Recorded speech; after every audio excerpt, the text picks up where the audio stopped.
మనం ఎప్పుడూ గౌతమ బుద్ధుని గురించి, ఆయన ప్రశాంతమైన బోధనల గురించి వింటూ ఉంటాం. అవును.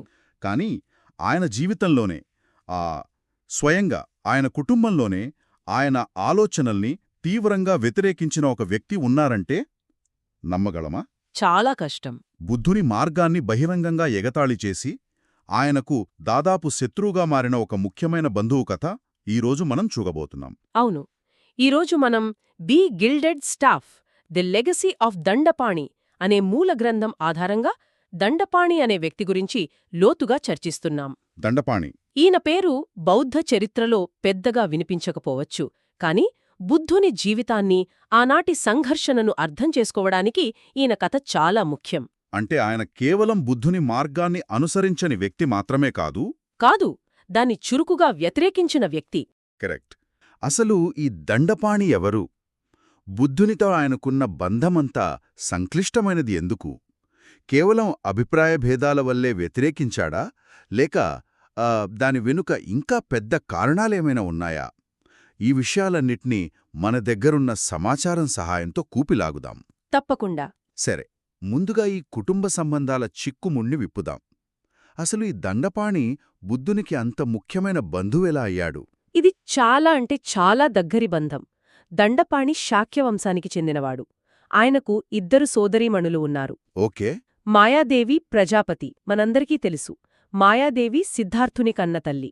ఆమె చనిపోయాక ప్రజాపతి ఆయన్ను పెంచిన తల్లి. అవును. అంటే ఆ లెక్కన దండపాణి సిద్ధార్థునికి స్వయాన మేనమామ. ఓకే, మేనమామ. అది చాలా దగ్గరి బంధమే. కాని కథ ఇక్కడితో అయిపోలేదనుకుంటా. అస్సరు కాలేదు. ఇక్కడే ఇంకో మొలుపుంది. సిద్ధార్థుని భార్య యశోధర ఈ దండపాణి కూతురు. ఒక్క నిమిషం. ఏంటి? అవును, యశోధర దండపాణి కూతురే. అంటే దండపాణి బుద్ధునికి మామగారు కూడానా? ఖచ్చితంగా. ఆగండి. అంటే ఒకే వ్యక్తి మేనమామ, మళ్ళీ మామగారు కూడా. వామ్మో! ఇది మామూలు కుటుంబ బంధం కాదు. చాలా పెనవేసుకుపోయి ఉంది. ఒక వ్యక్తి జీవితంలో ఇంత కీలకమైన 2 పాత్రలు పోషించిన వ్యక్తి ఆయన సిద్ధాంతాలను వ్యతిరేకించడం అనేది కథను చాలా ఆసక్తికరంగా మారుస్తుంది. అవును, ఇది కేవలం సిద్ధాంతపరమైన గొడవ కాదు. ఇది చాలా వ్యక్తిగతమైన, కుటుంబపరమైన గొడవ. అందుకే దండపాణి వ్యతిరేకత అంత తీవ్రంగా ఉంటుంది.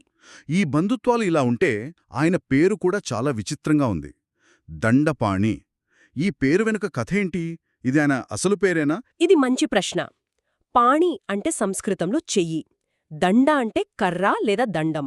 ఓకే. మన మూలగ్రంథం ప్రకారం ఆయన చేతిలో ఎప్పుడూ ఒక బంగారు దండం ఉండేదట. అందుకే ప్రజలు ఆయన్ని చేతిలో దండం కలవాడు అనే అర్థంలో దండపాణి అని పిలిచేవారని చెబుతారు. ఒక బంగారు కర్ర. ఉమ్, అది కేవలం అలంకారం కోసం కాదు కదా, దానికో ప్రత్యేకమైన అర్థం ఉండుంటుంది. అదొక శక్తివంతమైన చిహ్నం. చిహ్నమా? దేనికి? అది దండపాణి హోదాకు, అధికారానికి, ఆయన ప్రపంచ దృష్టికోణానికి ప్రతీక. అది క్షత్రియ ధర్మానికి గుర్తు. అంటే ఒక రాజుగా తన రాజ్యాన్ని, అధికారాన్ని, వంశాన్ని కాపాడుకోవాలనే బాధ్యతకు అది చిహ్నం. ఇది చాలా ఆసక్తికరంగా ఉంది. అంటే ఒకవైపు బుద్ధుడు సర్వం త్యజించి జ్ఞానం కోసం భిక్షాపాత్ర చేతపడితే, అవును, మరోవైపు ఆయన మామగారేమో అధికారాన్ని, రాజరికాన్ని సూచించే బంగారు దండాన్ని చేతపట్టాడు. ఒకే కుటుంబంలో 2 వ్యతిరేక ధృవాలు. సరిగ్గా చెప్పారు. ఆ రెండు విభిన్న సిద్ధాంతాలకు గుర్తులు.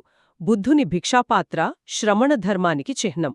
అంటే వ్యక్తిగత మోక్షం కోసం సాంసారిక సుఖాలను, బంధాలను వదులుకోవడం. రైట్. దండపాణి బంగారు కర్ర క్షత్రియ ధర్మానికి చిహ్నం. అంటే సమాజంలో తన బాధ్యతను నెరవేర్చడం, అధికారాన్ని నిలబెట్టడం, వంశాన్ని కొనసాగించడం. ఈ రెండింటి మధ్య జరిగిన సంఘర్షణే దండపాణి బుద్ధుని కథ. అద్భుతం. ఈ ఒక్క సింబల్తోనే వాళ్ల మధ్య ఉన్న తేడా మొత్తం అర్థమైపోతుంది. సో ఈ 2 సిద్ధాంతాల మధ్య ఘర్షణ ఎక్కడ, ఎలా మొదలైంది? ముఖ్యంగా కపిలవస్తువులో ఏం జరిగింది?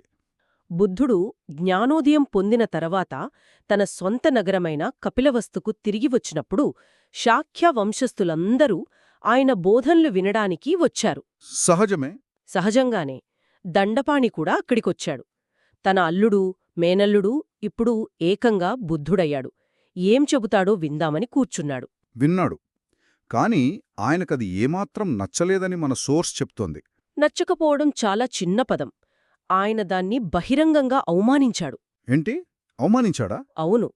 బౌద్ధమతం యొక్క అత్యంత ప్రాచీన గ్రంథాలైన పాలీ సాహిత్యం ప్రకారం బుద్ధుని బోధనలు విన్న తర్వాత దండపాణి సంతృప్తి చెందకపోగా వెటకారంగా తల అడ్డంగా ఊపుతూ భుజాలు ఎగురేస్తూ అక్కడున్న 100 మంది శాక్యుల ముందు నుంచే లేచి వెళ్ళిపోయాడు. ఓ, అది చాలా పెద్ద అవమానం. అది కేవలం నాకు నీ మాటలు నచ్చలేదు అని చెప్పడం కాదు. కాదు.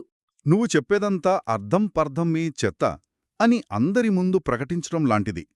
ఒక మేనమామ, ఒక మామగారు అయి ఉండి ఇలా ప్రవర్తించడానికి కారణం ఏమై ఉంటుంది? కేవలం సిద్ధాంతాలు నచ్చకపోతే మౌనంగా ఉండొచ్చు కదా? ఇక్కడే మనం దండపాణి కోణం నుండి ఆలోచించాలి. ఆయన దృష్టిలో సిద్ధార్థుడు ఒక హీరో కాదు, ఒక పారిపోయినవాడు. పారిపోయినవాడా? ఒక క్షత్రియుడిగా, ఒక రాజుగా దండపాణి ఏం ఆలోచించి ఉంటాడంటే, మొదటిది బాధ్యత నుండి పారిపోవడం. ఒక యువరాజు కర్తవ్యం, రాజ్యాన్ని పాలించడం, ప్రజలను రక్షించడం, వంశాన్ని ముందుకు తీసుకెళ్లడం. సిద్ధార్థుడు వీటన్నిటినీ వదిలేసి ఒక భిక్షువుగా మారాడు.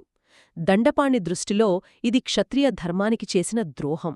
అంటే దేశాన్ని ఏలాల్సినవాడు అడుక్కు తినడమేంటి అనే కోపం, అవమానం ఆయనలో ఉండి ఉంటాయి. ఖచ్చితంగా.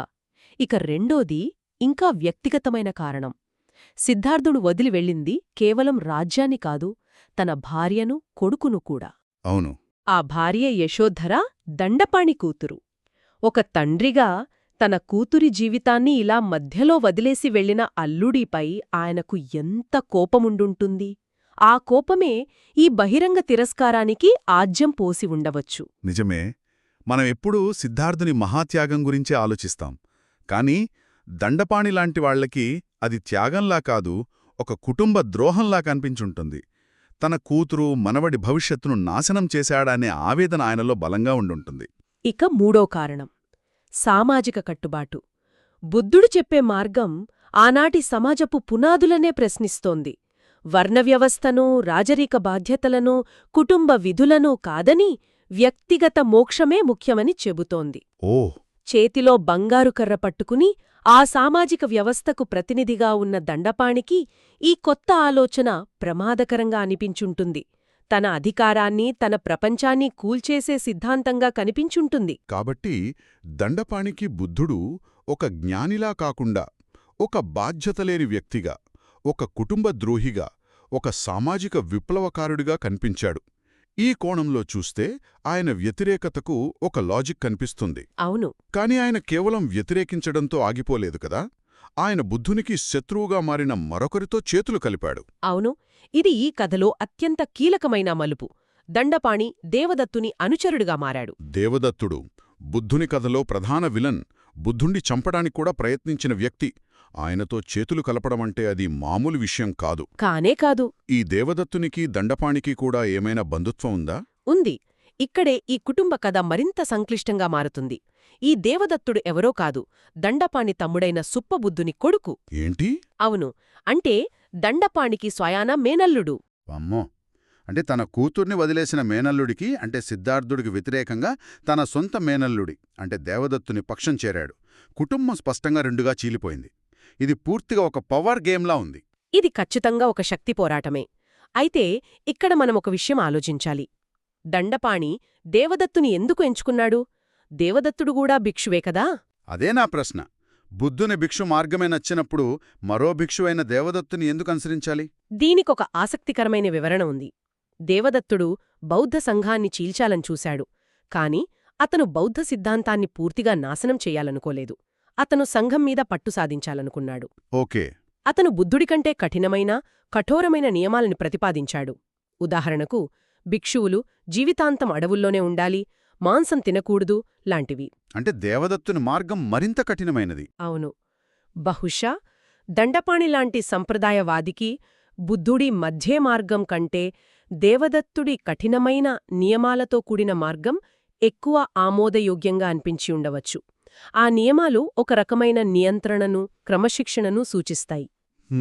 అది ఆయన క్షత్రియ స్వభావానికి దగ్గరగా ఉండి ఉండవచ్చు. లేదా ఇది పూర్తిగా ఒక రాజకీయ ఎత్తుగడ. నా శత్రువుకి శత్రువు నాకు మిత్రుడు అన్నట్టు సిద్ధార్థుని ప్రభావాన్ని తగ్గించడానికి దేవదత్తుణ్ణి ఒక పావుగా వాడుకోవాలని దండపాణి చూసి ఉండవచ్చు. అయితే వీటన్నిటినీ కలిపి చూస్తే మనకేమర్థమవుతుంది? దండపాణి బుద్ధుని మేనమామ, మామగారు, చేతిలో బంగారు కర్రతో క్షత్రియ ధర్మానికి ప్రతినిధిగా నిలిచిన వ్యక్తి. కరెక్ట్. బుద్ధుని శ్రమణ మార్గాన్ని, అంటే ఒక భిక్షువు మార్గాన్ని వ్యక్తిగతంగా, సిద్ధాంతపరంగా, బహిరంగంగా వ్యతిరేకించాడు. చివరికి బుద్ధుని ప్రధాన ప్రత్యర్థి తన మేనలుడైన దేవదత్తుని వర్గంలో చేరాడు. దండపాణి కథ మనకు ఒక ముఖ్యమైన విషయాన్ని గుర్తుచేస్తుంది. ఏ గొప్ప మార్పైనా, ఏ విప్లవాత్మకమైన ఆలోచనైనా ఏకగ్రీవంగా ఆమోదించబడదు. వాటికి తీవ్రమైన వ్యతిరేకత కూడా ఉంటుంది. నిజమే. కొన్నిసార్లు ఆ వ్యతిరేకత మన అత్యంత దగ్గరివాళ్లనుంచే వస్తుంది. బుద్ధుని చుట్టూ ఉన్న ప్రపంచం కేవలం ఆయన బోధనలకు తలలూపే అనుచరులతోనే నిండిలేదు. దండపాణిలాంటి విమర్శకులు, రాజకీయ ప్రత్యర్థులు, కుటుంబ శత్రువులు కూడా ఉన్నారు. ఇది బుద్ధుని కథకొక వాస్తవికమైన కోణాన్నిస్తుంది. ఆయన ప్రయాణం పూలపాన్పుగాదని, ఎన్నో రాజకీయ, కుటుంబ ఒత్తిడుల మధ్య సాగిందని చూపిస్తుంది. సరిగ్గా దండపాణిని మనం ఒక ప్రతినాయకుడిగా చూడక్కర్లేదు. ఆయన ఆనాటి సాంప్రదాయవాద, రాజరిక విలువల ప్రతినిధి. తన కూతురికి అన్యాయం జరిగిందని బాధపడే ఒక తండ్రి, తన వంశగౌరవం దెబ్బతింటోందని ఆందోళన చెందే ఒక పెద్ద. ఆయన కోణంలో ఆయనది న్యాయమైన పోరాటమే కావచ్చు. అవును. ఈ కథ సిద్ధాంతాల మధ్య జరిగిన ఘర్షణ మాత్రమే కాదు, కుటుంబ విలువలకు, సన్యాస విలువలకు మధ్య జరిగిన సంఘర్షణ కూడా. దండపాణి కథ విన్న తర్వాతరా నాకు ఆలోచన వస్తోంది. చరిత్రలో మనం ఎప్పుడూ గెలిచిన వాళ్లవైపు కథనే వింటాం, వాళ్లననుసరించిన వాళ్లనే గుర్తుపెట్టుకుంటాం. కాని వాళ్లను వ్యతిరేకించిన వారి కథలు ఎందుకు తరచుగా మరుగున పడిపోతాయి? మంచి ప్రశ్న. దండపాణిలాంటి వ్యక్తుల దృష్టికోణాన్ని అర్థం చేసుకోవడం, ఆనాటి సమాజాన్ని, ఆ సిద్ధాంతాల మధ్య జరిగిన అసలైన సంఘర్షణను మరింత లోతుగా తెలుసుకోవడానికి మనకెంతవరకు సహాయపడుతుంది?